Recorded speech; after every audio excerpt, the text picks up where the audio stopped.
অন্তর্বর্তীকালীন সরকারের সঙ্গে যুক্তরাষ্ট্র নিবিড়ভাবে কাজ করবে বলে জানিয়েছেন ঢাকায় মার্কিন যুক্তরাষ্ট্রের চার্জ দ্য অ্যাফেয়ার্স হেলেন লাভেভ।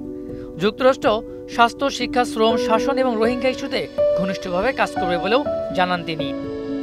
সোমবার অন্তর্বর্তীকালীন সরকারের প্রধান উপদেষ্টা ডক্টর মোহাম্মদ ইউনূসের সঙ্গে সৌজন্য সাক্ষাৎ করে একথা জানান মার্কিন কূটনীতিক। রাষ্ট্রীয় অতিথি ভবন যমুনায় এ বৈঠক অনুষ্ঠিত হয় বলে প্রেস উইং থেকে বিজ্ঞপ্তিতে জানানো হয়েছে। সাক্ষাতে মার্কিন যুক্তরাষ্ট্র বাংলাদেশের অন্তর্বর্তী সরকারকে সমর্থন করবে এবং বিভিন্ন বিষয়ে ঢাকার সঙ্গে সম্পর্ক জোরদার করবে বলে জানান হেলেন লাভেভ। লাভেভ জানান, মার্কিন সরকার প্রধান উপদেষ্টাকে অভিনন্দন জানাতে পেরে খুশি এবং একসঙ্গে ঘনিষ্ঠভাবে কাজ করার জন্য উন্মুখ। এছাড়াও ভিসা প্রক্রিয়া ত্বরান্বিত করার প্রয়াসে ঢাকায় মার্কিন দূতাবাস এই সপ্তাহে তাদের কনসুলার পরিষেবা পুনরায় চালু করবে।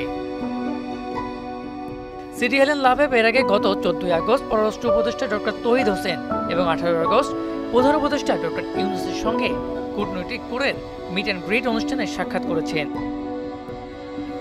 গত 25 আগস্ট তিনি অর্থ উপদেষ্টা ডক্টর সালেউদ্দিন আহমেদের সঙ্গে বাংলাদেশের কৃষি, জ্বালানি, প্রযুক্তি, জলবায়ু সহ অন্যান্য খাতে যুক্তরাষ্ট্রের বিনিয়োগ নিয়ে আলোচনা করেন। মেজবা রহমান, মোহনা ডিজিটাল।